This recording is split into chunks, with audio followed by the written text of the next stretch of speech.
Episode की शुरुआत होती है और हम एनिवर्सरी का सीन देखते हैं जहाँ पर लिन भी पहुंच चुकी थी, जिसे देखकर आंटी उसका वेलकम करती है और हान भी उसके पास आता है, लेकिन वो उसे देखकर बिल्कुल भी खुश नहीं लग रहा था। तभी वेंगू यू के पास आता है और उसे बताता है कि लिन हैशी ग्रुप के शेयर होल्डर है और जब हान की फैमिली प्रॉब्लम में थी तो लिन ने ही उनकी हेल्प की थी। इसी बीच वहाँ पर मौजूद सारे लोग हान और लिन के बारे में कमेंट्स करना शुरू कर देते हैं, जो देखकर यू वहाँ से जाने लगती है, लेकिन तभी वो अनबैलेंस होकर नीचे गिर जाती है, जो देखकर हान उसके पास आता है और उसकी हेल्प करता है। अगले सीन में आंटी यू को लेकर हान पर चिल्ला रही थी कि मैंने तुमसे कहा था ना कि यू सब हैंडल नहीं कर पाएगी, और जैसे ही वो लिन का नाम लेती है तो हान कहता है कि मैं मानता हूँ कि लिन फैमिली ने हमारा बहुत साथ दिया है, लेकिन इसका मतलब ये नहीं है कि हर चीज को लेकर मैं उनके साथ कॉम्प्रोमाइज करूँ।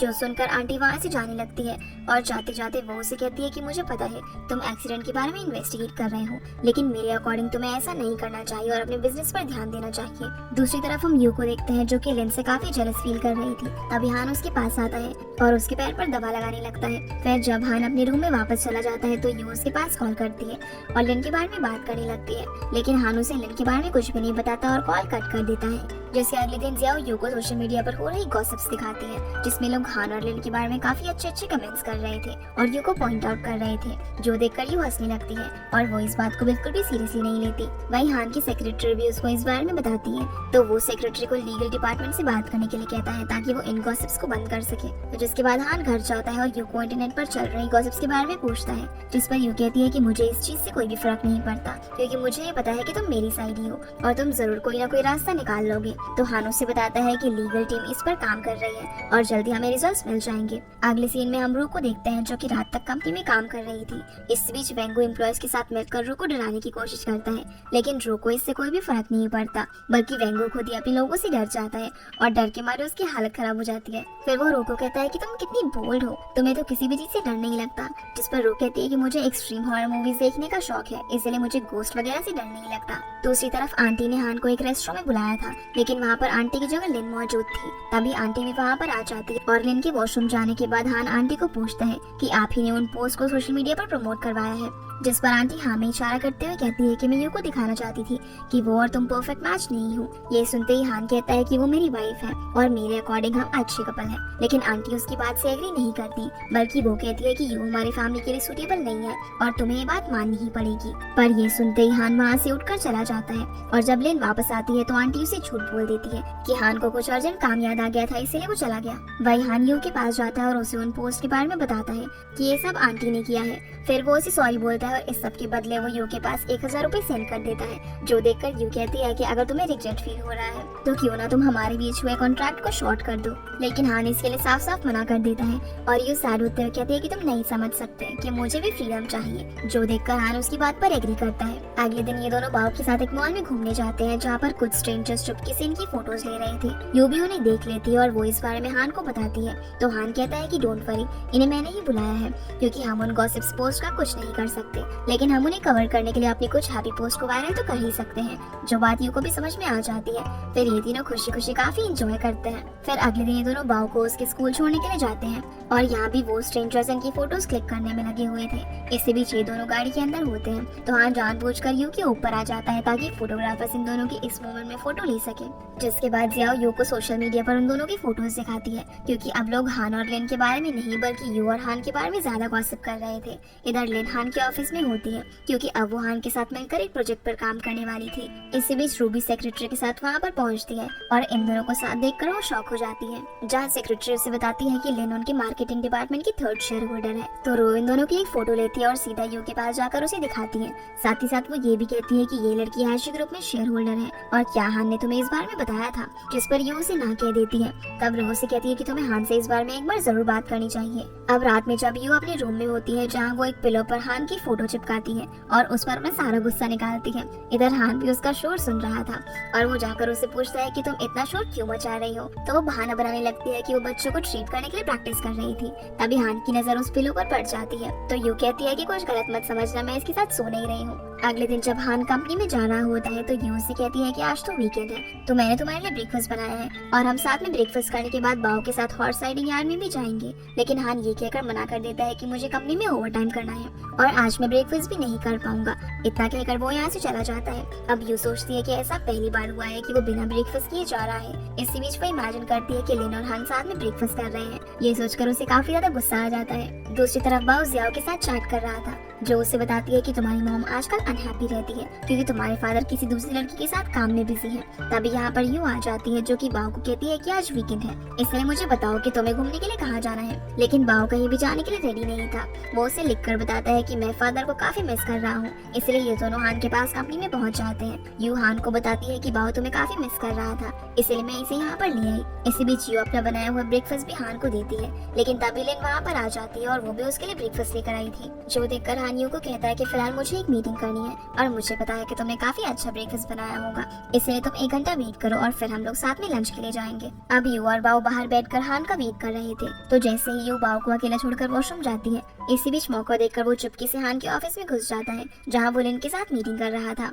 यहाँ बाओ चुपके से आगे बढ़ता है और लिन की कॉफी में एक टॉय इंसेक्ट डालकर वहाँ से जाने लगता है, लेकिन तभी हान उसे देख लेता है। जहाँ लिन भी उसे हेलो बोलती है और जैसे ही वो कॉफी उठाती है तो वो एकदम से डर जाती है, जिससे सारी कॉफी उसके ऊपर ही गिर जाती है। अब लिन यहाँ से वॉशरूम जाती है तो रास्ते में उसे यू मिलती है और यहाँ मौका देखकर वो यू को सुनाने लगती है क्योंकि उसे लगता है कि यू ने ही बाओ को ऐसा करने के लिए कहा होगा। दूसरी तरफ जब हान बाओ को डांट रहा था तो यू वहाँ पर पहुँच जाती है और उसे काम डाउन करती है, लेकिन हान तो बस बाओ को डांटे ही जा रहा था, इसीलिए बाओ गुस्से में वहाँ से चला जाता है। जो देखकर यू हान को कहती है कि वो सिर्फ एक बच्चा है, ना कि तुम्हारा एम्प्लॉय, इसलिए तुम्हें उसे प्यार से समझाना चाहिए। लेकिन हान तो उल्टा यू को ही सुनाने लगता है कि तुमने उसे बिगाड़ दिया है। जो सुनकर यू को और भी ज्यादा गुस्सा आ जाता है और वो भी उससे 1-2 बात सुनाकर वहाँ से चली जाती है। जिसके बाद यू बाओ को अपने पेरेंट्स के घर लेकर जाती है ताकि उसका मूड ठीक हो सके।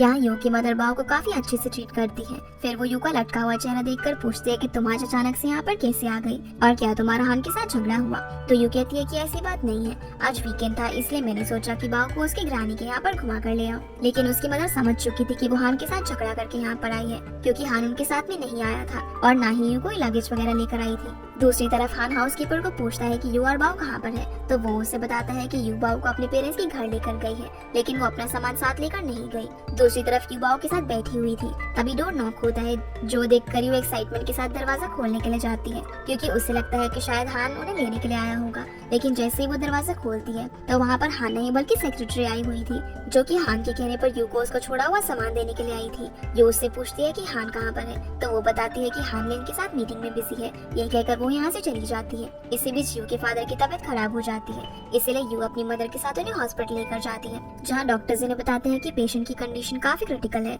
इसलिए उनकी सर्जरी करनी पड़ेगी। हालांकि सर्जरी में भी काफी ज्यादा रिस्क है, लेकिन अगर सर्जरी नहीं हुई तो ये रिस्क और ज्यादा बढ़ जाएगा, इसलिए आप लोगों को जल्द से जल्द डिसीजन लेना होगा। जो सुनते ही यू की मदर को काफी शौक लगता है और फिर ये दोनों यू के फादर के पास जाते हैं। दरअसल यू के फादर की तबीयत पिछले काफी दिनों से खराब चल रही थी। अब क्योंकि यू बाओ को अपने साथ लेकर आई हुई थी, इसलिए वो उसे रो के साथ वापस से अपने घर जाने के लिए कहती है और बाओ भी उसकी बात मान जाता है। जिसके बाद रू बाओ को उसके घर छोड़ देती है, जहाँ हान से पूछता है कि तुम्हारी मॉम कहाँ पर है, तो बाओ उसे लिखकर बताता है कि ग्रैंडफादर की तबीयत खराब है और वो हॉस्पिटलाइज्ड है। दूसरी तरफ डॉक्टर्स यू को वार्न करते हैं कि तुम्हारे फादर की तबीयत बिगड़ती जा रही है, इसीलिए तुम्हें जल्द से जल्द डिसाइड करना होगा कि क्या करना है। जो देखकर यू काफी परेशान हो जाती है। तभी हान बाओ के साथ वहाँ पर पहुँच जाता है। वो यू को कंसोल करते हुए कहता है कि तुम चिंता मत करो, तुम्हारे फादर जल्दी ही ठीक हो जाएंगे। फिर वो सेक्रेटरी के पास कॉल करता है और उसे एक्सपर्ट डॉक्टर्स को हायर करने का बोलता है, जिसके कुछ देर बाद ही वो एक्सपर्ट डॉक्टर वहाँ पर पहुँच जाते हैं, जो कि यू के फादर की सर्जरी करने वाले थे। तभी यू एग्रीमेंट पर साइन कर देती है, जिसके बाद हान यू को छोड़कर सभी को यहाँ से घर भेज देता है।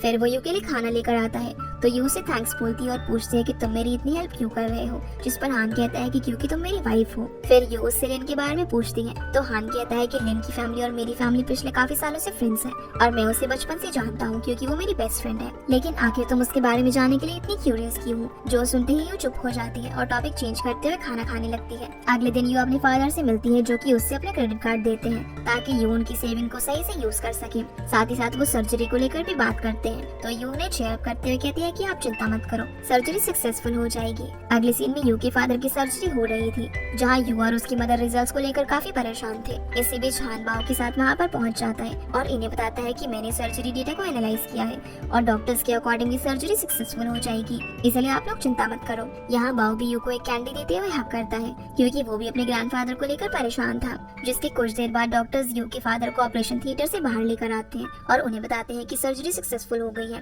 जितना सुनते ही सभी लोग काफी खुश हो जाते हैं। जिसके बाद यू अपने फादर के पास ही बैठी होती है और काफी ज्यादा नींद आने पर वो वहीं सो जाती है। इधर हान भी उसे देख लेता है, फिर वो उसके पास आकर उस पर अपना कोट डाल देता है। इसी बीच वो देखता है कि यू के कुछ बाल उसके मुंह में जा रहे हैं और जैसे ही हान उसके बाल साइड करता है तो यू उसकी उंगली को अपने दांतों से दबा देती है, क्योंकि उसे लग रहा था कि मानो वो सपने में चिकन खा रही हो। इसी बीच हम यू के फादर को देखते हैं, जो कि इन दोनों को देखकर स्माइल कर रहे थे। तभी यू की आँख खुलती है और हान को अपने पास देखकर वो बिल्कुल नॉर्मल हो जाती है और अपने फादर को देखकर उनका हालचाल पूछती है। इधर आंटी भी हॉस्पिटल आ जाती है और हान को दोबारा पॉइंट आउट करते हुए कहती है कि तुम्हें भला किसी स्ट्रेंजर के लिए ये सब करने की क्या जरूरत थी, क्योंकि तुम्हें अपने काम पर फोकस करना चाहिए। तब हान कहता है कि वो कोई स्ट्रेंजर नहीं बल्कि मेरे फादर इन लॉ है और मेरे लिए मेरी फैमिली बहुत ज्यादा इम्पोर्टेंट है। खैर आगे आंटी भी यू के फादर से मिलने जाती है, तो यू अपने पेरेंट्स को आंटी के साथ इंट्रोड्यूस करवाती है। अब वेंगू भी यहाँ पर पहुँच जाता है और हान को किसी जरूरी काम से जाना पड़ता है, इसीलिए वो आंटी को लेकर वहाँ से निकल जाता है। इसी बीच आंटी नोटिस करती है कि बाओ यू की फैमिली के साथ काफी घुल मिल गया है,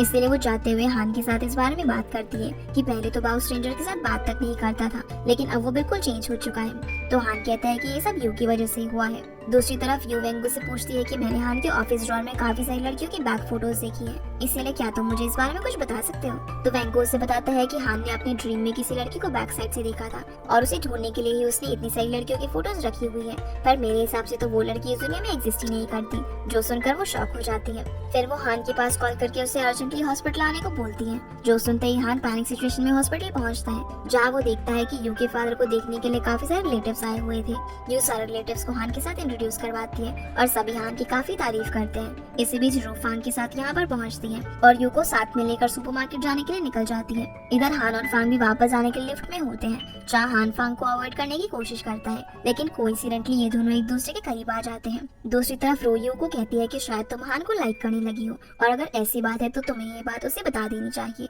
वरना लेन इस बात का फायदा उठा लेगी। जिसके बाद हान और फांग हॉस्पिटल से बाहर निकलते हैं। तभी लिन भी वहाँ पर आ जाती है, जो कि हान को लेने के लिए आई थी। इसी बीच यू और रूबी वहाँ पर आ जाती हैं। तो हान यू को कहता है कि मुझे कुछ अर्जेंट काम से बाहर जाना पड़ रहा है, इसलिए तुम इस बारे में पेरेंट्स को बता देना और अगर किसी भी चीज की जरूरत पड़े तो मुझे कॉल कर लेना।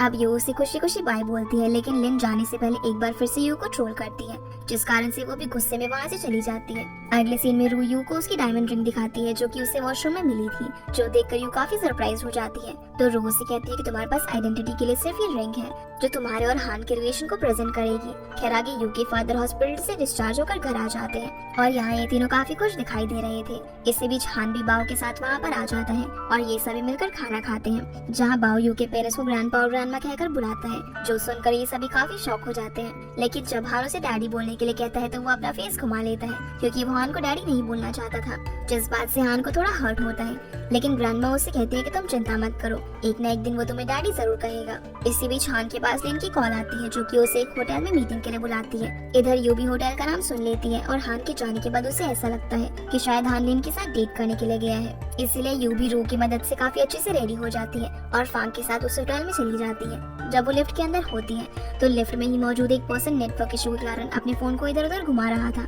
लेकिन यू को ऐसा लगता है कि शायद वो उसकी फोटोज ले रहा है, इसलिए वो उस पर अटैक कर देती है। लेकिन जैसे ही लिफ्ट ओपन होती है तो उसके सामने हान और लिन खड़े हुए थे, जो कि उस पर्सन को मिस्टर जय कहकर बुला रहे थे, पर वो यू को इस तरह देखकर शॉक हो जाता है, क्योंकि उसने तो उसका कॉलर पकड़ा हुआ था। अब यहाँ हान यू को मिस्टर जय का कॉलर छोड़ने के लिए कहता है और उससे अपने साथ मीटिंग के लिए ले जाता है, लेकिन मिस्टर जय इस कॉर्पोरेशन को ही कैंसिल कर देता है। फिर लिन यू के पास आकर उसे लेक्चर देने लगती है और यू को भी उसकी बात सुननी पड़ती है, क्योंकि उसने गलती की थी। हालांकि यू उसे सॉरी बोलती है और उसे समझाने की कोशिश करती है, लेकिन लिन भला अब उसकी बात कहाँ सुनने वाली थी। वो उसे कहती है कि तुम हान के लिए हमेशा ट्रबल क्रिएट करती हो और मुझे पता है कि तुम दोनों की कॉन्ट्रैक्ट मैरिज है, इसलिए मैं तुम्हें हान से दूर होने के लिए कुछ दिन दे रही हूँ, क्योंकि मेरी हान के साथ एंगेजमेंट हो चुकी है और वैसे भी तुम हान को डिजर्व नहीं करती, तुम्हारा लेवल काफी डाउन है।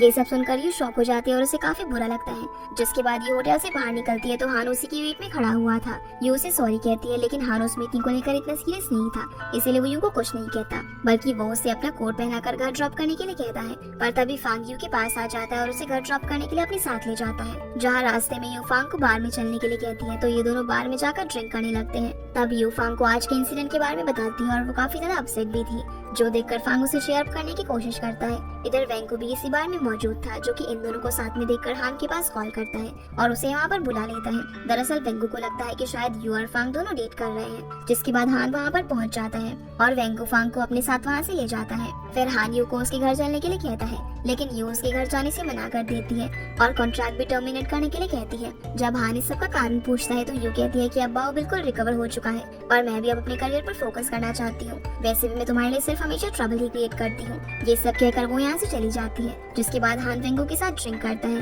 क्योंकि यू के इस तरह जाने पर वो भी काफी अपसेट हो गया था। तब यहाँ वेंगू उसे उसकी और लिन की एंगेजमेंट के बारे में पूछता है तो हान कहता है कि तुम इस बार में यू से ही पूछ लेना, क्योंकि मैंने उसे सब कुछ बताया हुआ है कि मैं इस एंगेजमेंट के अगेंस्ट हूँ। अगले दिन हान दोबारा से यू के पास जाता है और उसे पूछता है कि तुम कॉन्ट्रैक्ट टर्मिनेट करना क्यों चाहती हो। तो यू कहती है कि मेरा काम कंप्लीट हो गया है, इसलिए अब मुझे अपना भी काम देखना है और वैसे भी तुम्हारे पास और भी बहुत लोग हैं। तब हान उसके सामने शर्त रखता है कि तुम्हें बाव के लिए कोई फ्रेंड ढूंढ कर देना होगा, तभी मैं कॉन्ट्रैक्ट को टर्मिनेट करूंगा। इसलिए यू भी इस कंडीशन को एक्सेप्ट कर लेती है। अगले सीन में यू हान को एक गुगु नाम की छोटी सी लड़की से इंट्रोड्यूस करवाती है, जो कि बाव की बेस्ट फ्रेंड बन चुकी थी। और जब ये दोनों खेलने के लिए बाहर चले जाते हैं तो यू हान को बताती है कि बाव का नेचर काफी चेंज हो गया है और देखो उसने एक फ्रेंड भी बना ली है। यही नहीं, वो तो उसका नाम भी लेने लग गया है और तुम देखना एक ना एक दिन वो तुम्हें भी डैडी जरूर बोलेगा।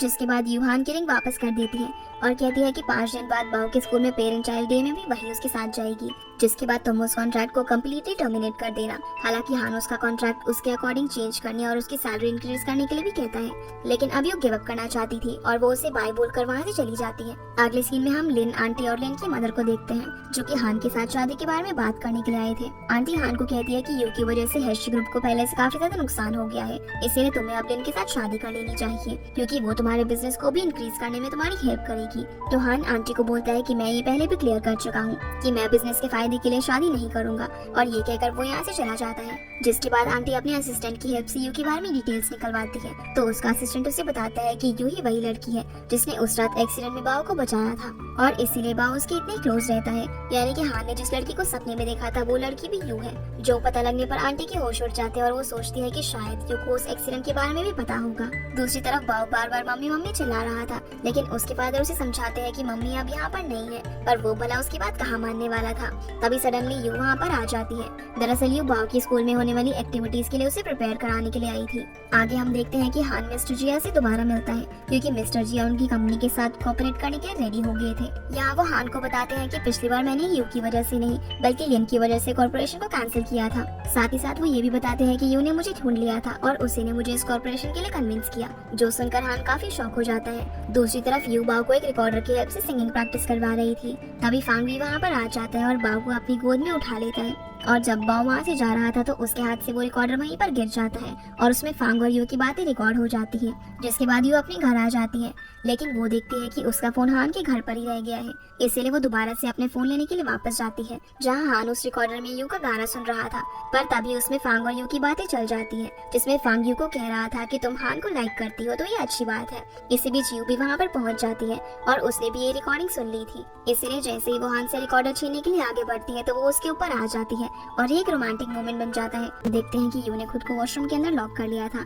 जहाँ वो खुद को ब्लेम कर रही थी कि यू तुम कितनी पागल हो, उस रिकॉर्डर में सब कुछ रिकॉर्ड हो गया और तुमने ध्यान भी नहीं दिया। वो काफी कंफ्यूज होती है कि अब वो क्या करे। तभी इन दोनों के ब्रेसलेट में हार्ट का साइन आ जाता है, क्योंकि दोनों की हार्ट बीट काफी तेज हो चुकी थी। खैर आगे यू अपना फोन लेकर वहाँ से जाने लगती है, लेकिन तभी वो रुक जाती है ये सोचकर कि शायद हान उससे कुछ पूछ ले, लेकिन हान उससे कुछ भी नहीं पूछता, इसलिए वो वहाँ से चली जाती है। जिसके बाद हान वेंगू के पास जाता है और उसे बताता है कि यू मुझे लाइक करती है, जो सुनकर वेंगू काफी शॉक हो जाता है और कहता है कि ये तो अच्छी बात है, तुम दोनों के रिलेशन में काफी डेवलपमेंट हुआ है। इधर यू भी रू को बताती है कि मैंने हान के सामने अपने प्यार कन्फेस कर लिया, जो सुनकर वो सरप्राइज हो जाती है और उसे पूछती है कि फिर हान ने तुम्हें क्या रिप्लाई दिया। तो यू सैड होते हुए कहती है कि उसने कोई भी रिप्लाई नहीं दिया, यानी कि वो मुझे लाइक नहीं करता, इसलिए मैं उसे जल्द से जल्द कॉन्ट्रैक्ट टर्मिनेट करने के लिए कहूंगी। लेकिन रोज से ऐसा करने से मना करती है। दूसरी तरफ हान की भी समझ नहीं आ रहा था कि अब वो क्या करे। फिर वेंगू उसे एडवाइस देता है कि तुम्हें भी यू के सामने अपने लव को जल्द से जल्द कन्फेस कर देना चाहिए, क्योंकि इस बात का फांग भी फायदा उठा सकता है। जिसके अगले दिन फांग यू को पिक करने के लिए उसके घर जाता है, क्योंकि आज ही दोनों माउंटेन विला जा रहे थे। इसी बीच बाओ यू के पास कॉल करता है तो यू से बता देती है कि मैं फिलहाल माउंटेन विला जा रही हूँ, इसलिए मैं तुमसे बाद में मिलूंगी। ये पता लगते ही बाओ हान के पास कॉल करता है और उसे इस बारे में बताता है, तो हान भी बाओ को लेकर माउंटेन विला पहुंच जाता है, जहाँ हान यू और फांग के काम में दखल देता है। इसी बीच वो यू का हाथ पकड़कर कहता है कि मैं तुमसे कुछ कहना चाहता हूँ। इससे पहले कि वो कुछ बोल पाता, यू से कहती है कि अगर तुम मुझे रिफ्यूज करने पर गिल्टी फील कर रहे हो तो ऐसा फील करने की जरूरत नहीं है। तभी हान उसे साइड में लेकर जाता है और कहता है कि तुम दूसरे आदमी के साथ भी नहीं रह सकती, क्योंकि अभी मैंने कॉन्ट्रैक्ट टर्मिनेट नहीं किया है, इसलिए तुम अभी भी मेरी वाइफ हो। लेकिन यू उसकी एक नहीं सुनती और अंदर जाकर डोर क्लोज कर लेती है। जिसके बाद फांग हान को पूछता है कि क्या तुम यू को लाइक करते हो, जिस पर हान कहता है कि हाँ वो मेरी वाइफ है। तो फांग कहता है कि मेरे अकॉर्डिंग तो विदाउट लव ये एक फेक मैरिज ही है और अब वो तुम्हारे साथ ब्रेकअप करने जा रही है, इसलिए तुम उससे परेशान मत करो। तो फांग उसे कहता है कि अगर तुम उसे लाइक करते हो तो उसे बता दो और इस तरह उसे हर्ट मत करो, क्योंकि मैं भी उसे लाइक करता हूँ। फिर हान कहता है कि तुम उसे इस बारे में क्यों नहीं बता देते। तो फांग कहता है कि मैं यू को हर्ट नहीं करना चाहता और मैं तो बस उसे खुश देखना चाहता हूँ। तो हान कहता है कि ठीक है, फिर तुम्हें हम दोनों के रिलेशन पर ध्यान नहीं देना चाहिए। ये कहकर वो वहाँ से चला जाता है। इधर रू किसी से बात करते करते वेंगू के पास आती है, जिसे देखकर वेंगू कहता है कि अगर तुम मेरे साथ डेट करना चाहती हो तो मुझे हिंट्स देने के बजाय साफ साफ इस बारे में बता दो, और वैसे तुम इतने अच्छे से ड्रेसअप करके कहाँ जा रही हो। तो रू उसे कहती है कि आज मेरी टीटी ग्रुप के सीईओ मिस्टर वांग के साथ रेस्टोरेंट में अपॉइंटमेंट है। जो सुनते ही वेंगू उसे समझाने लगता है कि तुम्हें ऐसे लोगों से दूर रहना चाहिए, क्योंकि तुम्हें पता होगा कि उसने कितनी लड़कियों को चीट किया है। लेकिन रोज की एक नहीं सुनती और टशन मारते हुए यहाँ से चली जाती है। जिसके जाने के बाद वेंगू की सोच सोचकर हालत खराब हो जाती है, क्योंकि वो भला रू को किसी के साथ फ्री कैसे देख सकता था। इसीलिए वो रेस्टोरेंट के बाहर पहुंच जाता है और जब ये दोनों रेस्टोरेंट से बाहर निकलते हैं तो वेंगू इनका पीछा करते करते रू के घर तक पहुंच जाता है, क्योंकि वांग रू को घर तक ड्रॉप करने के लिए आया था। अब यहाँ रू वांग को हाँ करती है। इसी बीच रू का भाई भी इनके पास आ जाता है। इधर वेंगू ये सब अपनी गाड़ी के अंदर बैठकर देख रहा था और उसकी तो जलन के मारे हालत खराब हो चुकी थी। जब वांग यहाँ से चला जाता है तो वेंगू रू के पास जाता है, जिसे देखकर उसका भाई कहता है कि तुम कौन हो और तुम्हें क्या चाहिए। लेकिन वेंगू उल्टा उसी से सवाल करता है, तो वो बताता है कि मैं यू का भाई हूँ और मैं तो बस अपनी बहन से 50,000 युआन उधार लेना चाहता हूँ। दरअसल यू का भाई कई दिनों से उससे पैसे मांग रहा था, लेकिन यू को पता था कि वो सारे पैसे ऐसे ही गैम्बलिंग वगैरह में लगा देगा, इसीलिए वो उसे पैसे नहीं दे रही थी। जो देखकर वेंगू उसे अपनी वॉच निकाल कर देने लगता है, लेकिन रोज से ऐसा करने से मना करती है तो उसका भाई उसके हाथ से पेपर बैग छीन लेता है। पर जब वो उसे देखता है तो वो बिल्कुल खाली था। फिर यू वेंगू को कहती है कि तुम्हें लगा होगा कि मैं दूसरे लोगों से गिफ्ट लेती हूँ और उनके साथ अय्याशी करती हूँ, लेकिन मैं इस टाइप की लड़की नहीं हूँ और तुम बस जेलस फील कर रहे हो। ये कहकर वो वहाँ से चली जाती है। फिर वेंगू भी वहाँ से जाने लगता है तो उसकी नजर आंटी पर पड़ती है, जो कि ड्राइवर जैंग को पैसे से भरा एक एनवेलप दे रही थी, यानी कि आंटी का जैंग के साथ कोई कनेक्शन है। तभी ये लोग वेंगू को देख लेते हैं और यहाँ से भाग जाते हैं। दूसरी तरफ हम हान और यू को देखते हैं, जो कि बाओ के साथ एंजॉय कर रहे थे। जिसके बाद यू बाओ को सुलाने लगती है तो बाओ उसे गाना गाने के लिए कहता है, इसीलिए यू गाना गाने लगती है। इसी बीच हान के पास आंटी का कॉल आता है और वो भी यू का गाना सुन लेती है। तो वो उससे पूछती है कि ये गाना कौन गा रहा है, जिस पर हान कहता है कि ये गाना यू गा रही है। जो सुनते ही आंटी कॉल कट कर देती है और यहाँ हमें फ्लैशबैक सीन से पता चलता है कि उस रात एक्सीडेंट में यू ने ही बाओ की जान बचाई थी और एक्सीडेंट होने से पहले ड्राइवर ने आंटी के पास कॉल किया था। और जब यू बाओ को ये गाना सुनाकर चुप कराने की कोशिश कर रही थी तो आंटी ने सब कुछ सुन लिया था। इसीलिए प्रेजेंट में आंटी श्योर हो जाती है कि यू ने ही उस दिन बाओ को बचाया था। अगले दिन यू और हान बाओ के साथ स्कूल में जाते हैं, जहाँ बाओ फंक्शन में सिंगिंग करके दिखाता है। इसी बीच लिन भी वहाँ पर पहुँच जाती है और बाओ को अपने साथ फिशिंग करने के लिए ले जाती है, जहाँ बाओ उसे पानी के अंदर जाकर फिश पकड़ने के लिए कहता है। लेकिन जैसे ही लिन पानी के अंदर जाती है तो वो अनबैलेंस होकर एक पत्थर से टकरा जाती है। तभी वहाँ पर हान और यू भी पहुँच जाते हैं। फिर यू बाओ को वहाँ से ले जाती है और हान लिन को उठाकर पानी से बाहर निकालता है। जिसके बाद यू जब अपने घर में होती है, जहाँ हान उसे कहता है कि बाओ तुम्हारे आने से खुश नहीं है और मैं उसे अनहैप्पी नहीं देख सकता, इसीलिए तुम्हें हेंशी ग्रुप को लीव कर देना चाहिए। ये कहकर वो बाहर चला जाता है, जहाँ पर बाओ गुस्से में दीवार के पास खड़ा हुआ था। इसी बीच हान के ब्रेसलेट में डेंजर का साइन बना हुआ आता है, जो देखकर वो बाओ से पूछता है कि तुम्हारी मदर कहाँ पर है। तो बाओ कहता है कि वो फिशिंग करने गई है। जो सुनते ही हान तुरंत फिशिंग स्पॉट पर पहुंचता है, जहाँ पर यू अनकॉन्शियस पड़ी हुई थी और उसके पास से एक सांप गुजर रहा था। जो देखकर हान समझ जाता है कि यू को सांप ने काट लिया है और सीन यहीं पर कट हो जाता है। जिसके बाद ये हॉस्पिटल में होती है, जहाँ पर डॉक्टर्स हान को बताते हैं कि जिस सांप ने यू को काटा है वो पॉइजनस नहीं था, बल्कि यू तो सिर्फ डर के मारे बेहोश हो गई थी। इसी बीच यू जाग जाती है और हान को कॉन्ट्रैक्ट टर्मिनेट करने के लिए कहती है। तो हान कहता है कि दिन पूरे होने में अभी 6 घंटे बाकी है, इसीलिए आज का दिन खत्म होते ही मैं कॉन्ट्रैक्ट को टर्मिनेट कर दूंगा। ये कहकर वो वहाँ से चला जाता है, जो देखकर यू का मुंह लटक जाता है, क्योंकि असल में वो भी हान को नहीं छोड़ना चाहती थी। जिसके बाद फांग यू को हान के घर से पिक करने के लिए आता है और बाव की जिद करने पर यू उसे भी अपने साथ ले जाती है। इधर हान जब वापस अपने घर आता है तो वो सैड होकर यू की फोटो देखता है, क्योंकि वो भी कॉन्ट्रैक्ट टर्मिनेट करना नहीं चाहता था। खैर आगे हान वेंगो से मिलता है, जो कि उसे एक लड़के की बैग की फोटो दिखाता है, लेकिन जब वो उस फोटो को ड्राइंग वाली फोटो से मैच करता है तो वो मैच नहीं होती और अब वांगू भी उस लड़की को देखने के लिए काफी क्यूरियस था। दूसरी तरफ फांग यू के पास कॉल करता है और उसे एक सरप्राइज देने के बारे में बात करता है। इसी बीच यू बाव को उसके घर वापस जाने के लिए भी कहती है, लेकिन बाव उसकी इस बात से नाराज हो जाता है। फिर यू उसके साथ एंजॉय करके उसे मना लेती है, जिसके बाद यू काफी अपसेट होकर हान को मिस कर रही थी और सडनली हान उसके घर पर आ जाता है। वो उसे देखकर काफी शॉक हो जाती है, तो हान उसे बताता है कि लास्ट कॉन्ट्रैक्ट टर्मिनेट हो गया है, इसीलिए मैं दोबारा एक न्यू कॉन्ट्रैक्ट लेकर आया हूँ। वो उसे कॉन्ट्रैक्ट पढ़कर सुनाता है, जिसमें वो यू के साथ न्यू रिलेशनशिप स्टार्ट करने के बारे में बात करता है, जो कि लाइफ टाइम तक होगा। और ये सीधे शब्दों में कहे तो हान यू को प्रपोज कर रहा था। अब इससे पहले कि यू कुछ रिस्पॉन्स दे पाती, हान उसे किस कर देता है, तो यू भी उसे किस करती है और ये काफी रोमांटिक मोमेंट बन जाता है। जिसके बाद बाव वहाँ पर आता है और यू को किस करता है और ये तीनों काफी खुश हो जाते हैं। इससे बीच यू के पास फांग की कॉल आती है, जो कि उसे घर के बाहर बुला रहा था, इसीलिए यू फटाफट से घर के बाहर चली जाती है। जिसे देखकर हान बाव को पूछता है कि फांग तुम्हारी मॉम से मिलने के लिए क्यों आया, तो बाव उसे बता देता है कि फांग कॉल पर मॉम को कुछ सरप्राइज देने के बारे में बात कर रहा था। वही फांग यू से पूछता है कि आखिर तुम्हें आज ऐसा क्या मिल गया जो तुम इतना ब्लश कर रही हो। इसी बीच वो यू की फेस को टच करने वाला था, पर अचानक से वहाँ पर हान बाव के साथ बीच में पहुंच जाता है। फिर हान इन दोनों को गाड़ी में बैठाकर फांग को कहता है कि अब तुम यू के सपने देखना बंद करो, क्योंकि अब हम दोनों ऑफिशियली डेट कर रहे हैं। ये कहकर हान वहाँ से जाने लगता है और फांग काफी ज्यादा अपसेट हो जाता है। वही हान यू को बताता है कि फांग तुमसे ये कहने के लिए आया था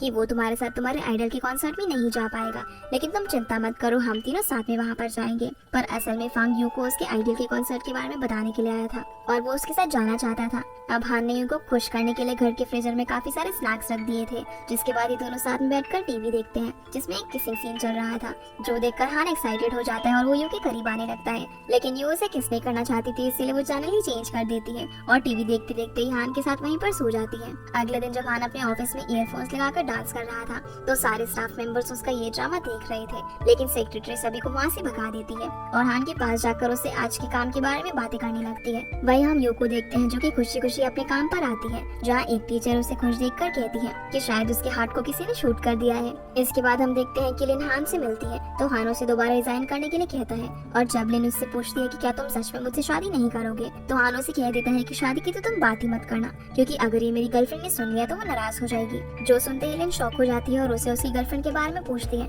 तो हान उससे बताता है कि मैं अब यू के साथ फॉर्मल रिलेशनशिप में हूँ, जो सुनकर ली का मुंह देखने लायक हो जाता है। जिसके बाद हान यू के पास मैसेज करके उसे कंपनी में आने को बोलता है, ताकि वो दोनों ऑफिशियली कॉन्ट्रैक्ट को साइन कर सके। और कुछ ही देर बाद यू कंपनी में पहुंच जाती है, जहाँ पर हान ने अपने सारे स्टाफ मेंबर्स को इकट्ठा किया हुआ था, जहाँ यू उसके सामने अपनी कंडीशन रखती है कि वो तभी कॉन्ट्रैक्ट पर साइन करेगी जब वो अपनी ट्रू फीलिंग्स को उसके सामने एक्सप्रेस करेगा। जो सुनते ही हान स्टाफ मेंबर्स को बाहर भेज देता है और गेस करने लगता है कि आखिर यू उसके मुंह से क्या सुनना चाहती है, पर हान तो उल्टी सीधी चीजें गेस कर रहा था। हालांकि उसका सेक्रेटरी बाहर से ही लिखकर उसे अपनी ओपिनियन दे रहा था, लेकिन हान यू को इम्प्रेस नहीं कर पाता, जिस कारण से यू इरिटेट हो जाती है और गुस्से में वहाँ से चली जाती है। इधर हम वेंगू को देखते हैं, जो कि पार्किंग में वांग को रोककर उसके साथ बहस कर रहा था। वो उसे कहता है कि तुम्हारे लिए यही अच्छा होगा कि तुम रू से दूर रहो, जिस पर वांग कहता है कि तुम चिंता मत करो, ऐसी बात नहीं है, बल्कि वही मुझसे मिलना चाहती थी और उसने तो मुझे ब्रदर इन लॉ कहकर बुलाया था और वैसे भी मुझे उसके अंदर कोई इंटरेस्ट नहीं है। जिसके बाद वेंगू यू को रू के भाई के बारे में पूछता है कि आखिर उसका भाई उसके लिए ट्रबल्स क्यों क्रिएट करता है, तो यू बताती है कि उसका भाई खुद तो कुछ भी काम नहीं करता और हमेशा रू को ही पैसों के लिए तंग करता रहता है। इस बीच वेंगू रू के रिलेशनशिप के बारे में पूछता है, तो यू बताती है कि पास में उसका एक बॉयफ्रेंड था, लेकिन मेरे अकॉर्डिंग उसने रू को टच तक नहीं किया। साथ ही साथ वो ये भी कहती है कि रू को उन लोगों से काफी नफरत है जो कि उसका पास जानने की कोशिश करते हैं। जिसके बाद वेंगू हान को एडवाइस देता है कि तुम यू के साथ एक परफेक्ट डेट करो। इसलिए अगले सीन में हम हान को देखते हैं, जो कि यू को फिशिंग स्पॉट पर लाया था, जहाँ यू को मच्छर काट रहे थे और वो काफी ज्यादा इरिटेट हो जाती है क्योंकि उसे तो लगा था कि शायद हान उसे किसी अच्छी सी डेस्टिनेशन पर लेकर जाएगा। खैर यू अब बाव को खुश करने के लिए फिश पकड़ने जाती है, लेकिन उसका पैर स्लिप हो जाता है और वो हान के ऊपर आ गिरती है और हान भी मौके का फायदा उठाकर उसे किस कर देता है। जिसके बाद हम बाव और हान को देखते हैं, जहाँ पर बाव हान से कहता है कि आपको मॉम को ऑफिशियली प्रपोज करना चाहिए, जिस पर हान कहता है कि ठीक है, मैं उसे ईमेल पर प्रपोज कर दूंगा। जो सुनकर बाव को गुस्सा आ जाता है और वो कीबोर्ड को ही नीचे गिरा देता है। अगली सीन में हान बेड पर कुछ इस तरह लेटा हुआ था। तभी यू वहाँ पर आती है और पूछती है कि तो हान उसे हॉलीवुड मूवीज की तरह डेट करने के लिए कहता है और उसे अपने पास बुलाने लगता है, लेकिन यू तो ये सुनते ही अपने रूम में भाग जाती है क्योंकि उसे हान के इरादे सही नहीं लग रहे थे। दूसरी तरफ लेन एक सपना देख रही थी, पर तभी आंटी उसे जगा देती है और जब ये दोनों खाना खा रहे थे तो आंटी लेन के साथ उसकी और हान की शादी के बारे में बात करने लगती है, लेकिन लेन उसे बता देती है कि मैंने हेशी ग्रुप को छोड़ दिया है क्योंकि हान यू को ऑफिशियली डेट कर रहा है। जो सुनकर आंटी शॉक हो जाती है और उससे पूछती है कि हान ने तो उसका कॉन्ट्रैक्ट टर्मिनेट कर दिया था। पर लेन काफी अपसेट थी और वो उठकर अपने रूम में चली जाती है। अब आंटी हान के पास कॉल करके उसे दोबारा कन्विंस करने की कोशिश करती है, लेकिन हान उसकी एक नहीं सुनता। जिसके बाद आंटी यू के साथ एक रेस्टोरेंट में बैठकर इस बारे में बात करती है और उसे हान को छोड़ने के लिए कन्विंस करने की कोशिश करती है। तो यू उससे कहती है कि हान अपने बिजनेस में फायदे के लिए शादी नहीं करना चाहता, इसलिए मैं भी उसके अगेंस्ट नहीं जा सकती।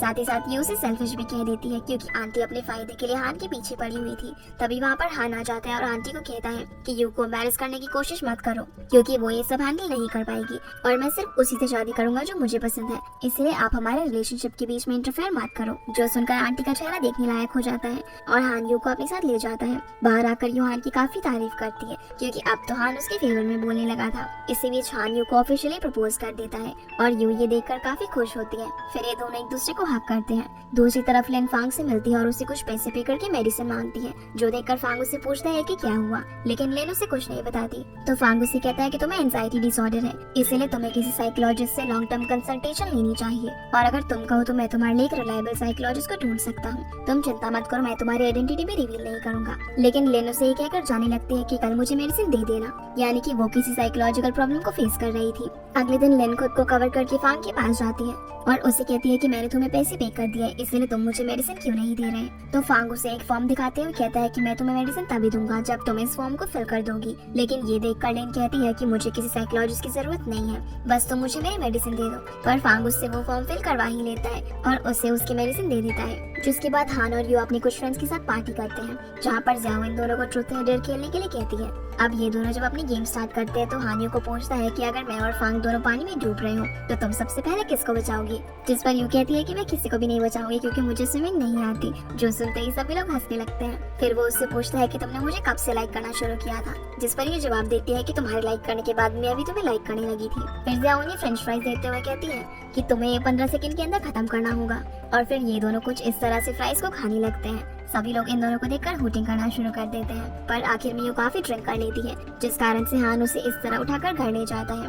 आगे यू हान के साथ आंटी के बारे में बात करती है और उसे इम्प्रेस करने के बारे में सोचती है, लेकिन हान उसे समझाता है कि तुम उसे हैंडल नहीं कर पाओगी। तभी यू हान से पूछती है कि आंटी को सबसे ज्यादा क्या चीज पसंद है। तो हान कहता है कि बिजनेस में तो उन्हें सिर्फ प्रॉफिट ही पसंद है, लेकिन गेम्स में उन्हें सबसे ज्यादा गोल्फ पसंद है। इसलिए अगले दिन यू गोल्फ का सारा सामान लेकर आती है और इस गेम के बारे में काफी डीप स्टडी करती है। यही नहीं, वो इस गेम को लेकर इतना सीरियस हो जाती है कि वो सारा खाना जला देती है और जब हान उसे इस बारे में बताता है तो वो इस पर भी ध्यान नहीं देती। दरअसल यू अब किसी भी तरह से आंटी को इम्प्रेस करना चाहती थी ताकि आंटी भी इन दोनों के फेवर में आ जाए। अगले दिन यू हान के साथ गोल्फ ग्राउंड में प्रैक्टिस करने के लिए जाती है, जहाँ हान उसे गाइड करता है। इसी बीच ये दोनों लोगों की परवाह किए बिना वहाँ पर एक लॉन्ग किस भी करते हैं। तभी हान के पास कंपनी से एक अर्जेंट कॉल आता है और वो इस बार में यू को बताकर वहाँ से चला जाता है, जहाँ पहुंचकर उसे पता चलता है कि कंपनी का सारा स्टाफ रिजाइन देकर चला गया है और ये सब लिन नहीं करवाया था। जो देखकर हान काफी परेशान हो जाता है और अपनी सेक्रेटरीज को कोई सोल्यूशन ढूंढने के लिए कहता है। अब रात में ड्राइवर जैंग एक बार फिर से आंटी से मिलता है और उससे पैसे की डिमांड करने लगता है। इसी बीच यू इन दोनों को देख लेती है और उसे लगता है कि शायद कोई पर्सन आंटी को बुली कर रहा है, इसलिए वो सीधा जाकर जैंग पर अटैक कर देती है, लेकिन आंटी उससे रोकती है और जैंग यू को देखकर वहाँ से भागने लगता है। पर उसका चेहरा देखकर यू भी समझ जाती है कि ये तो ड्राइवर जैंग है, जिसे हान इतने सालों से ढूंढ रहा है। वो उसका पीछा करने की सोचती है, लेकिन आंटी उसे रोक देती है और फिर वो उसे बताती है कि उस दिन वो एक्सीडेंट जैंग की वजह से नहीं बल्कि हान की वजह से हुआ था। पर हान की ब्रेन में चोट लगने की वजह से उसकी मेमोरीज चली गई और उसे सीक्रेट के बारे में नहीं पता,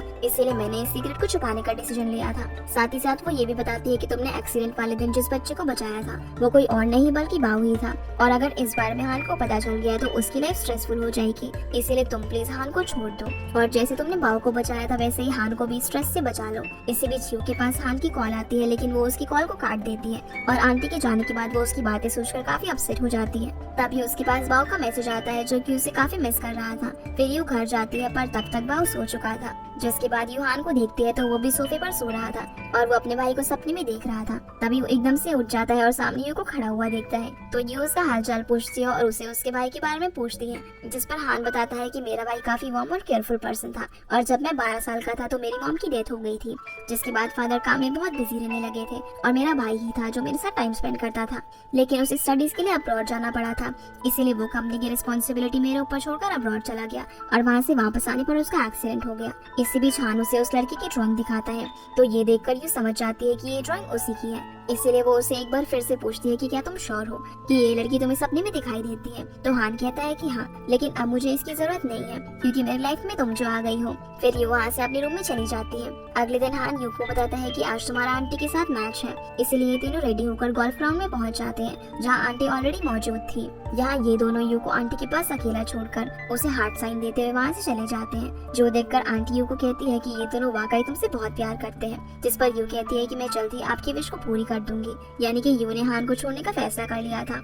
अब आंटी वहाँ से चली जाती है। फिर हान यू के पास वापस आता है और उसे पूछता है कि क्या हुआ, लेकिन यू उसे कुछ नहीं बताती, जिसको देखकर वो कहता है कि शायद तुम आंटी से हार गई हो, पर कोई बात नहीं, तुम और ज्यादा प्रैक्टिस कर लेना। तभी यू से कहती है कि हमें ब्रेकअप कर लेना चाहिए, पर हान को लगता है कि शायद यू उसके साथ मजाक कर रही है, लेकिन यू उस समय बिल्कुल सीरियस थी। वो इस बारे में बाव को बताने के लिए भी कहती है और फिर वो यहाँ से चली जाती है, जो देखकर हान काफी सरप्राइज हो जाता है और सोचता है कि शायद आंटी ने दोबारा से यू को कुछ कहा होगा। खैर आगे यू वापस से अपने घर आ जाती है और रो को सरप्राइज कर देती है, जहाँ रोज से पूछती है कि तुम यहाँ पर क्या कर रही हो, तो यू से झूठ बोल देती है कि मैं तुम्हें एक पजामा पार्टी के लिए लेने आई हूँ, लेकिन रोज का फेस देखकर समझ जाती है कि वो अपसेट है और वो उसे बार बार इस बारे में पूछती है, तो यू उसे बता देती है कि मैंने हान के साथ ब्रेकअप कर लिया है। जो सुनते ही रोज शॉक हो जाती है और उसे पूछती है कि आखिर तुमने ब्रेकअप क्यों किया, लेकिन यू उसे इस बारे में कुछ नहीं बताती, इसीलिए रो गेस करने लगती है कि आखिर इनका ब्रेकअप कैसे हुआ होगा और वो गेस करते करते वहीं पर सो जाती है। इधर हम हान को देखते हैं जो कि यू के घर के नीचे ही खड़ा होकर उसकी विंडो की ओर देख रहा था, लेकिन उसे यू दिखाई नहीं देती और वो वहाँ से चला जाता है। अगले दिन हान यू के घर पर आता है, लेकिन यू उसे अंदर ही नहीं आने देती और डोर ब्लॉक करके वहीं पर खड़ी हो जाती है। इसी बीच बाव इन दोनों के बीच से निकलकर अंदर चला जाता है, जो देखकर यू सडनली डोर छोड़ देती है, जिस कारण से हान अचानक से उसके ऊपर आ गिरता है। हान उससे पूछता है कि तुमने ड्रिंक क्यों की, तो यू कहती है कि इससे तुम्हें क्या लेना देना। फिर वो उठकर वहाँ से जाने लगती है, लेकिन हान उसे पकड़कर हक कर लेता है।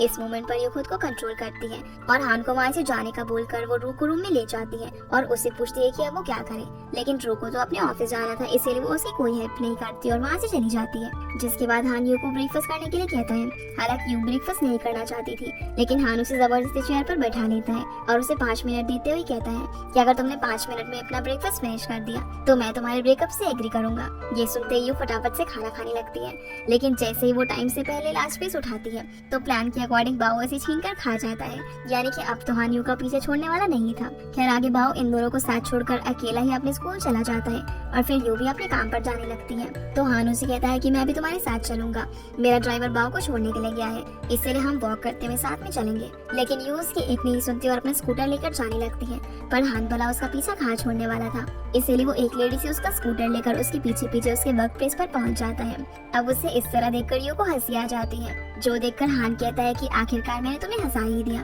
फिर वो उसे हक करते हुए कहता है कि मैं तुम्हें नहीं छोड़ना चाहता और तुम क्यों मेरे साथ ऐसा कर रही हो, पर यू उसे कुछ भी नहीं बताती और अपनी फीलिंग्स पर कंट्रोल रखती है। तभी हान की सेक्रेटरी उसे वहाँ पर लेने के लिए पहुँच जाती है। फिर हान अपनी कंपनी में जाता है, जहाँ वो अपने ब्रेसलेट प्रोजेक्ट को लेकर एक सीरियस मीटिंग करता है। दूसरी तरफ वेंगुरु को अपने पुराने घर में लेकर आता है और उससे घर की चाबी देते हुए कहता है कि अब से तुम यहीं पर रहना, जिसे रू भी एक्सेप्ट कर लेती है। लेकिन जब वो अपनी मदर को वहाँ पर देखती है तो वो गुस्से में वहाँ से जाने लगती है, जो देखकर वेंगू उससे रुकता है और उसे समझाने की कोशिश करता है। दरअसल जब रू अनएम्प्लॉयड थी तो उसके पेरेंट्स ने भी उसका साथ छोड़ दिया था, इसीलिए रू अपनी फैमिली से नफरत करती थी और उसका भाई भी हमेशा उसके लिए ट्रबल्स क्रिएट करता था। वेंगू उसे समझाता है कि तुम्हें अपनी फैमिली के साथ कोऑपरेट कर लेना चाहिए, लेकिन रू उसकी एक नहीं सुनती और उल्टा उसी पर चिल्लाने लगती है और वहाँ से चली जाती है।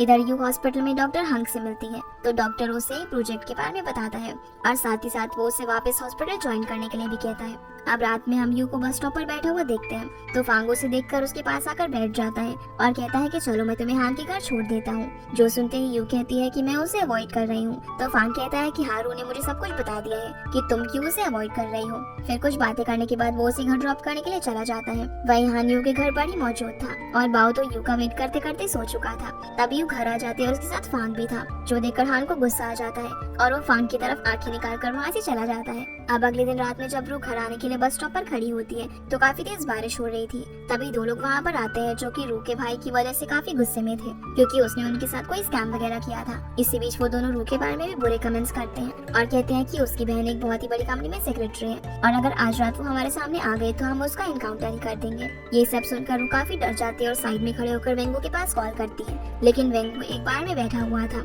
इसीलिए वो उसे वॉइस मैसेज करके कहता है कि अगर तुम्हें मुझसे मिलना है तो बाहर में आ जाओ। जिसके बाद रू वेंगू से मिलती है और कहती है कि हमारे बीच में अब कोई भी बैठ नहीं है और अब हम दोनों सिर्फ लीडर और मेंबर हैं। तो वेंगू कहता है कि हाँ, लीडर और मेंबर तो हम ऑलरेडी ही थे, लेकिन तुम शायद कुछ और सोच रही थी। तो रोज से कहती है कि मैं स्टूपिड नहीं हूँ और यहाँ से अपसेट होकर चली जाती है। दूसरी तरफ यू जब अपने काम से घर आती है तो उसके पास हान का मैसेज आता है जो उसे कहता है कि मैं और बाओ कल तुमसे मिलने के लिए आएंगे। यू के घर का दरवाजा नॉक होता है, इसीलिए वो जाकर देखती है तो वहाँ पर हान बाओ के साथ आया हुआ था, जो कि अपने साथ 3 डिनर सर्वेंट्स को भी लेकर आया था। अब ये तीनों बैठकर खाना खा रहे थे तभी हान के पास से कॉल आता है, जिसे सुनने के लिए वो साइड में जाता है जहाँ उसे पता चलता है कि उसका एक प्रोजेक्ट लिन की वजह से साइन नहीं हो पा रहा है, जो सुनकर हान थोड़ा परेशान हो जाता है। अगले दिन वेंगू का एक एम्प्लॉय उसे बताता है कि असिस्टेंट रू को फीवर हुआ है, इसीलिए वो आज नहीं आई। लेकिन वेंगू पर इस बात का कोई भी फर्क नहीं पड़ता और वो बस अपने काम पर ध्यान देता है क्योंकि अब वेंगू ने डिसाइड कर लिया था कि वो सिर्फ अपने काम पर फोकस करेगा, जो देखकर एम्प्लॉइज भी काफी शॉक थे क्योंकि पहले तो वेंगू काम पर कम बल्कि रू पर ज्यादा ध्यान देता था।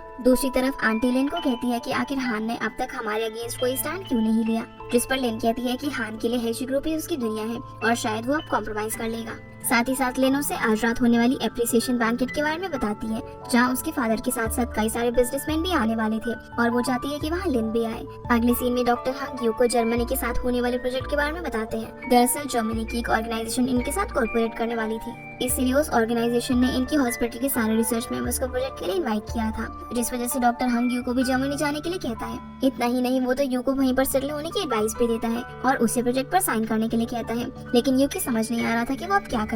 वही हान कंपनी में अपने स्टाफ के साथ एकदम शांत बैठा हुआ था। तभी वो अपने भाई को वहाँ पर इमेजिन करता है, फिर वो अपनी सीट से खड़ा हो जाता है और सभी स्टाफ मेंबर्स को सॉरी बोलता है। दरअसल हान अपने ब्रेसलेट को अमेरिकन और यूरोपियन कंट्रीज में बेचना चाहता था, लेकिन वो इस प्रोजेक्ट में फेल हो गया था और ये सब लिन की वजह से हुआ था, इसलिए वो सभी स्टाफ मेंबर्स को हार्ड वर्क करने के लिए अप्रिशिएट करता है और इन्हें इस प्रोजेक्ट के फेल होने के बारे में बताता है। यही नहीं, अब वो हैशी ग्रुप से अपनी पोजीशन को चेंज करने का भी डिसाइड करता है। दूसरी ओर लिन यू से मिलती है और उसे आज रात होने वाली बैंकेट के बारे में बताती है और उसे कहती है कि तुम्हें हान को उस बैंकेट में जाने के लिए कन्विंस करना है क्योंकि तुम ही उसे वहाँ पर भेज सकती हो। साथ ही साथ वो ये भी कहती है कि अब हान जो भी प्रॉब्लम फेस करेगा वो सब सिर्फ तुम्हारी वजह से ही होगी।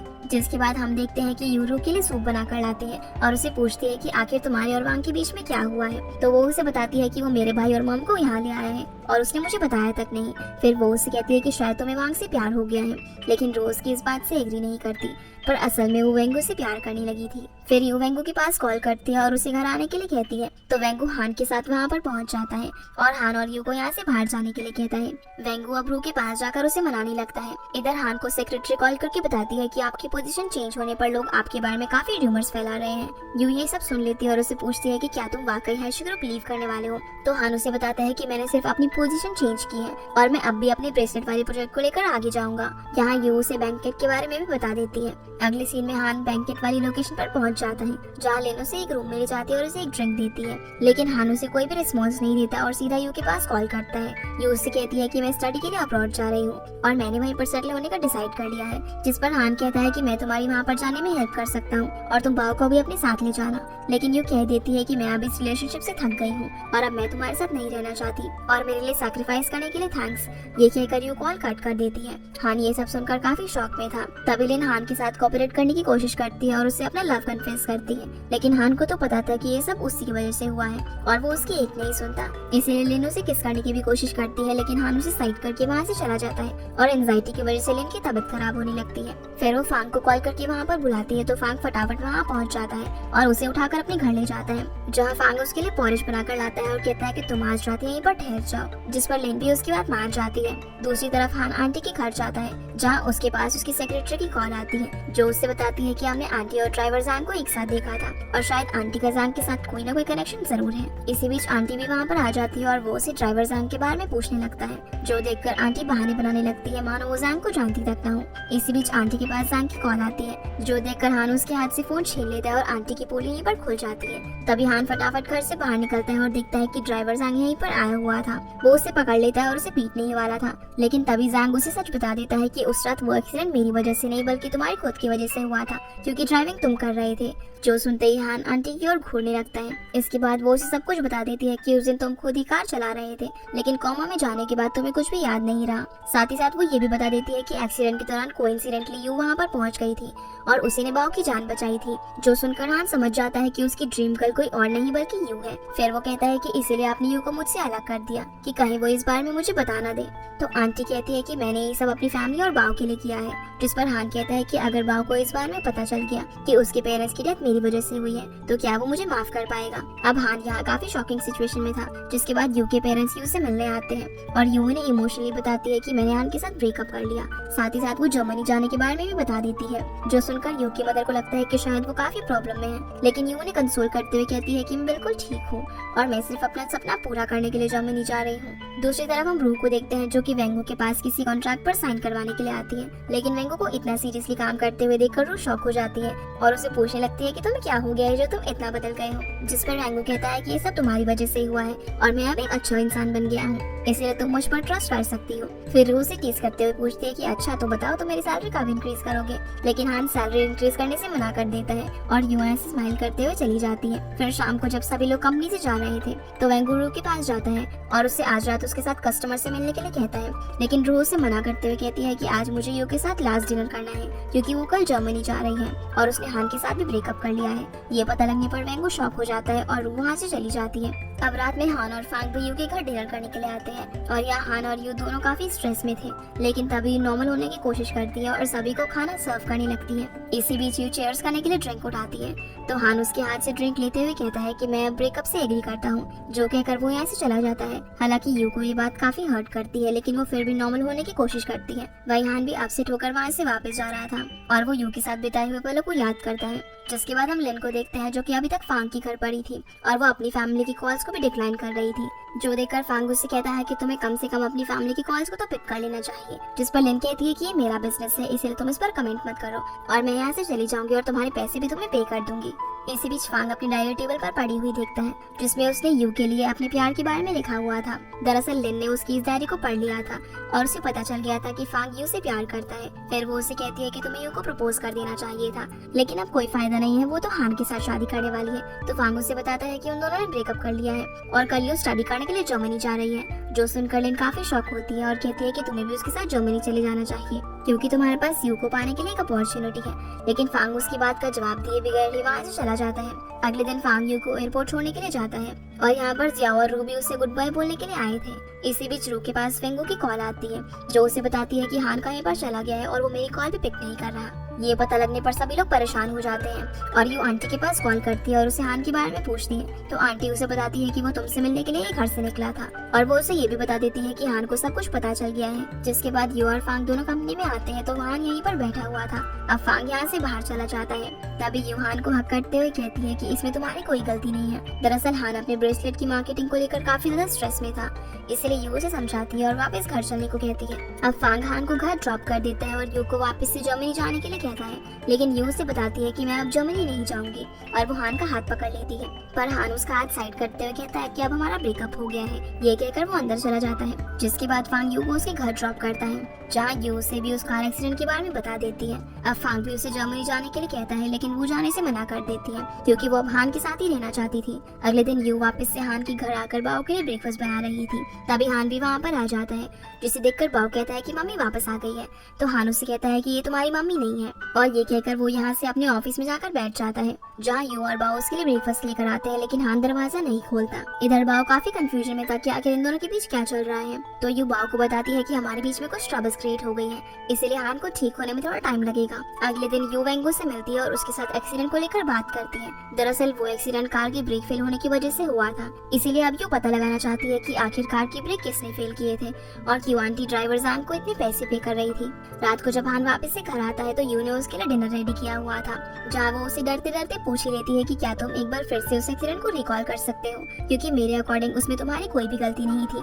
लेकिन हान इस बात को गलत वे में ले लेता है और उससे कहता है कि मैं तुम्हें यहाँ पर नहीं देखना चाहता और अगर तुम मेरे घर दोबारा आई तो मैं बाव के साथ यहाँ से चला जाऊंगा। जिसके बाद यू रू और फांग के साथ इस बारे में डिस्कस करती है, तो फांग कहता है कि जब तक वो रिकॉल नहीं करेगा तब तक कोई भी सोल्यूशन नहीं निकल पाएगा। फिर फांग हान से मिलने के लिए जाता है और उससे कहता है कि यू अब तुम्हारी वाइफ नहीं है और तुम अगर उसे छोड़ना चाहते हो तो छोड़ क्यों नहीं देते ताकि मैं उसे प्रपोज कर सकूं। जिस पर हान कहता है कि क्या तुम्हें लगता है कि वो तुम्हें एक्सेप्ट करेगी। जवाब में फांग कहता है कि वो मुझे एक्सेप्ट करे या फिर ना करे ये मैटर नहीं है, मैं तो बस उसके सामने अपना लव कन्फेस करना चाहता हूँ और मैं उसके साथ जर्मनी भी जाऊंगा। ये कहकर वो यहाँ से चला जाता है, लेकिन हान पर उसकी बातों का कोई भी फर्क नहीं पड़ता। जिसके बाद फांग यू को प्रपोज करने के लिए एक डेस्टिनेशन पर ले जाता है और उसे हाथ देते हुए कहता है कि मेरे साथ आओ। लेकिन तभी हान वहाँ पर पहुँच जाता है और वो यू का हाथ पकड़कर उसे अपने साथ ले जाता है और बेचारे फांग का हाथ तो हवा में ही लटका रह जाता है। इसी बीच लिन भी वहाँ पर पहुँच जाती है और फांग को कहती है कि लोग जिसे लाइक करते हैं उसके सामने वो अपना लव कन्फेस करते हैं, लेकिन तुमने तो ऐसा अपने राइवल को मोटिवेट करने के लिए किया था। यानी कि फांग सिर्फ हान को जेलस फील करवाना चाहता था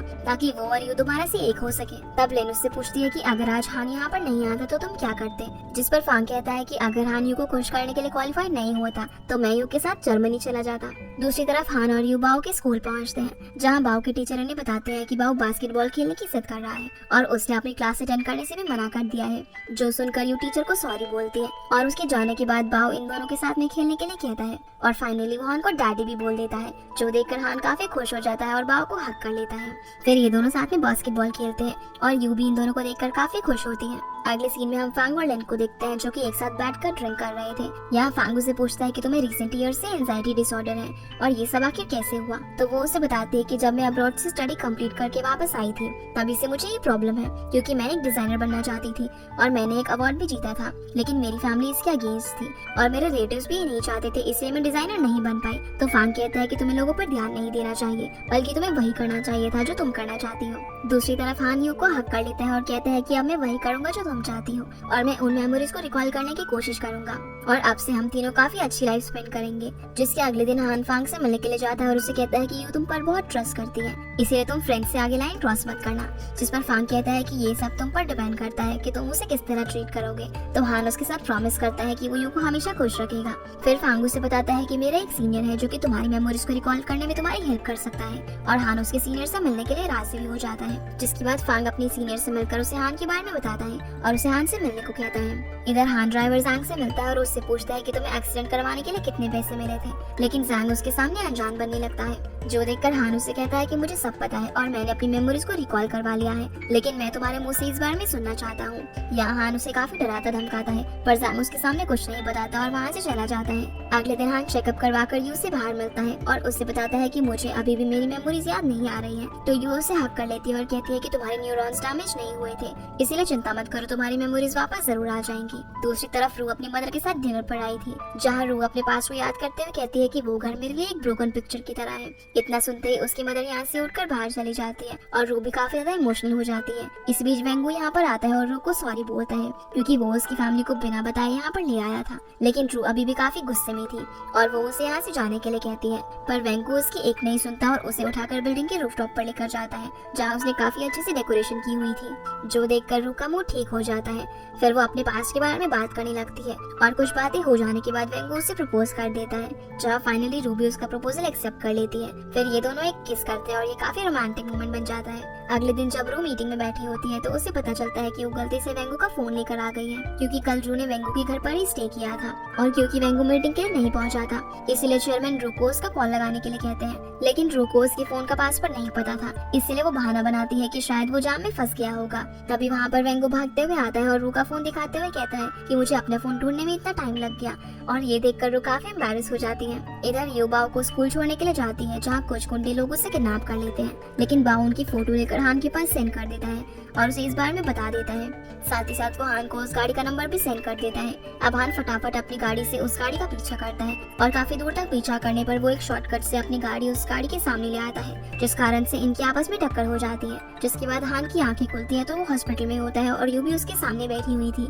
वो यू को देखते ही उसे हक कर लेता है और कहता है कि मेरी मेमोरीज वापस आ गई हैं और मुझे याद आ गया कि उस दिन ब्रेक फेल होने की वजह से वो एक्सीडेंट हुआ था। जहाँ यू उसे बताती है कि ये किडनैपर्स हैशी ग्रुप के एनिमी एएम ग्रुप ने भेजे थे और उस कार एक्सीडेंट के पीछे भी एएम ग्रुप का ही हाथ था, जिन्होंने ड्राइवर जैन को पैसे देकर कार की ब्रेक फेल करवाए थे। इतना ही नहीं, वो लोग तो तुम्हें टक्कर मारकर डायरेक्ट ही मरवाना चाहते थे, लेकिन उस दिन बारिश काफी ज्यादा हो रही थी, जिस कारण से तुम्हारी गाड़ी स्लिप होकर रोल हो गई। लेकिन अब तुम्हें परेशान होने की कोई जरूरत नहीं है क्योंकि उन सबको अरेस्ट कर लिया गया है। फिर हान उसे हक कर लेता है और ये दोनों किस करते हैं।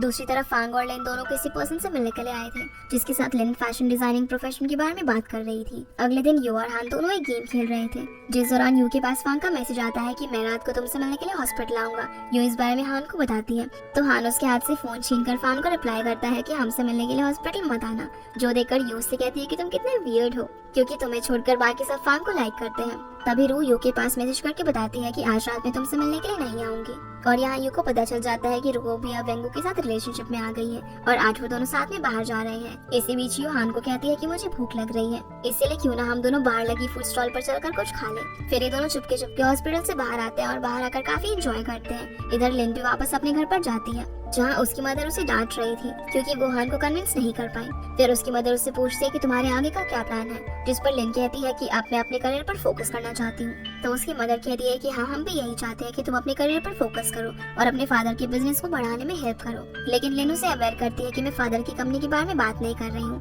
बल्कि मैं डिजाइनिंग को दोबारा से कंटिन्यू करना चाहती हूँ और मैं अब फाइनल डिसीजन ले चुकी हूँ। जो सुनकर उसकी मदर भड़क जाती है और कहती है कि अगर तुमने डिसीजन ले ही लिया है तो किसी को मत बताना कि तुम मेरी बेटी हो, और ये कहकर वो वहाँ से चली जाती है। अगले सीन में यू और हान बाओ के साथ मिलकर बास्केटबॉल खेल रहे थे और जैसे ही बाओ यू को बॉल बास्केट करने से रोकता है तो यू के हाथ से बॉल छूट जाती है और सीधा जाकर हान के सर पर लगती है, जिस कारण से हान नीचे गिर जाता है। अब यहाँ हान इमेजिन करने लगता है कि मानो उसका भाई उसके सामने हो, जहाँ वो उससे कहता है कि हमने इतने साल साथ में बास्केटबॉल खेली है लेकिन तुम्हें अभी तक अच्छे से खेलना नहीं आया। हान उसे कहता है कि मैं आपको काफी मिस करता हूँ, जिस पर वो उसे सॉरी बोलता है कि वो और उसकी वाइफ उसे छोड़कर चले गए।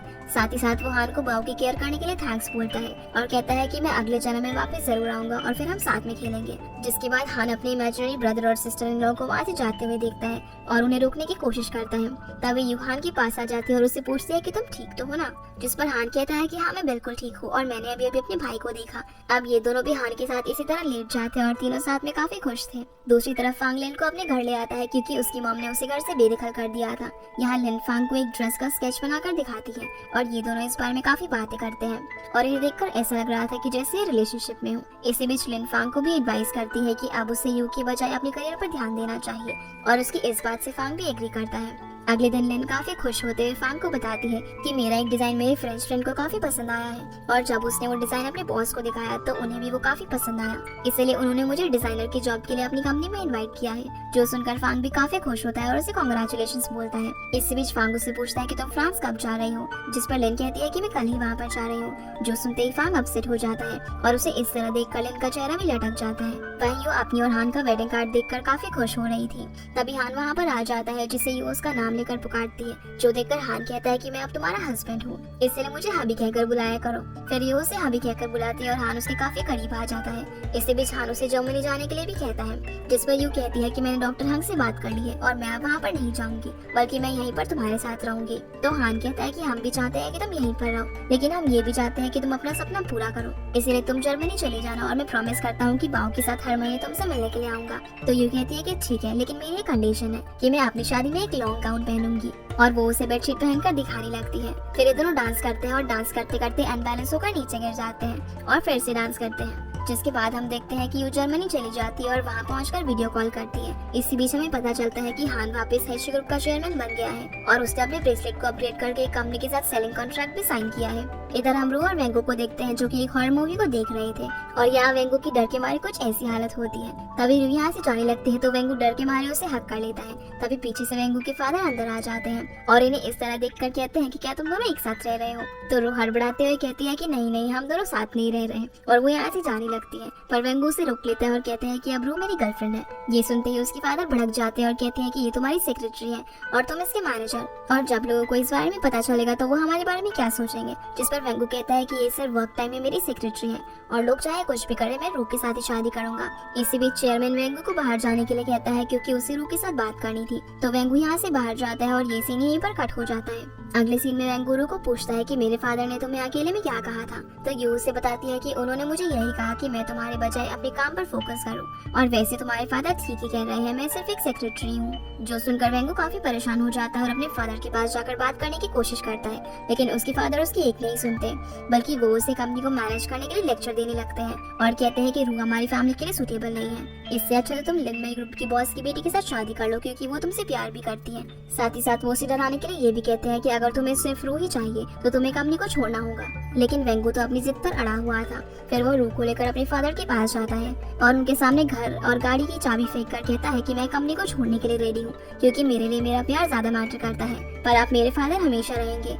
यहाँ वेंगू रू को लेकर काफी सीरियस था, जो देखकर रू और चेयरमैन हंसने लगते हैं क्योंकि ये इन दोनों का प्लान था। दरअसल चेयरमैन देखना चाहते थे कि वेंगू अपने रिलेशनशिप को लेकर कितना सीरियस है और वो रू के लिए किस हद तक जा सकता है। दूसरी तरफ बाओ और हान यू को लेने के लिए एयरपोर्ट जा रहे थे और दोनों काफी एक्साइटेड थे, लेकिन तभी यू हान के पास कॉल करती है और उसे बताती है कि मैं इस बार नहीं आ पाऊंगी क्योंकि मुझे कुछ अर्जेंट काम करना है और शायद इसमें 1 महीना लग जाए। जो सुनकर हान अपसेट हो जाता है, लेकिन वो उसे कहता है कि कोई बात नहीं, तुम अपने काम पर फोकस करो। फिर ये दोनों अपसेट मूड में वापस से घर जाते हैं, लेकिन तभी यू वहाँ पर पहुँच जाती है और इन दोनों को सरप्राइज कर देती है। इसी बीच वो बाओ को अंदर भेज देती है और हान को किस करने लगती है, लेकिन बाओ अंदर जाने की बजाय इन दोनों को छुपकर देख रहा था। अब फाइनली हमें हान और यू की वेडिंग सेरेमनी दिखाई जाती है, जहाँ यू के फादर हान को कहते हैं कि मैं अपनी बेटी को तुम्हें सौंप रहा हूँ, इसलिए इसका अच्छे से ख्याल रखना। तो हान भी उनके साथ प्रॉमिस करता है कि वो उसे हमेशा खुश रखेगा। तभी बाओ भी स्पीच देने के लिए काफी लंबी सी स्क्रिप्ट ओपन करता है जो कि उसने खुद तैयार की थी। फिर हान यू को वेडिंग रिंग पहनाता है, जहाँ बाओ इन दोनों को किस करने के लिए कहता है और ये दोनों एक दूसरे को किस करते हैं। फिर यू रिचुअल के हिसाब से बुके फेंकती है जो कि सीधा फांग के हाथों में जाकर गिरता है। तभी लिन भी यहाँ पर पहुँच जाती है, जिसे देखकर फांग काफी खुश होता है और इन दोनों को देखकर सभी होटिंग करने लगते हैं क्योंकि ये दोनों भी रिलेशनशिप में थे और अब अगली एंगेजमेंट इन दोनों की होने वाली थी। इसी हैप्पी एंडिंग के साथ ये ड्रामा यहीं पर खत्म हो जाता है। तो गाइस ये थी आज की वीडियो एंड आई होप आप लोगों को वीडियो पसंद आई होगी, तो इस वीडियो को लाइक कर चैनल को सब्सक्राइब जरूर कीजिएगा। आपसे फिर मिलते हैं अगले इंटरेस्टिंग ड्रामा में, तब तक के लिए गुड बाय।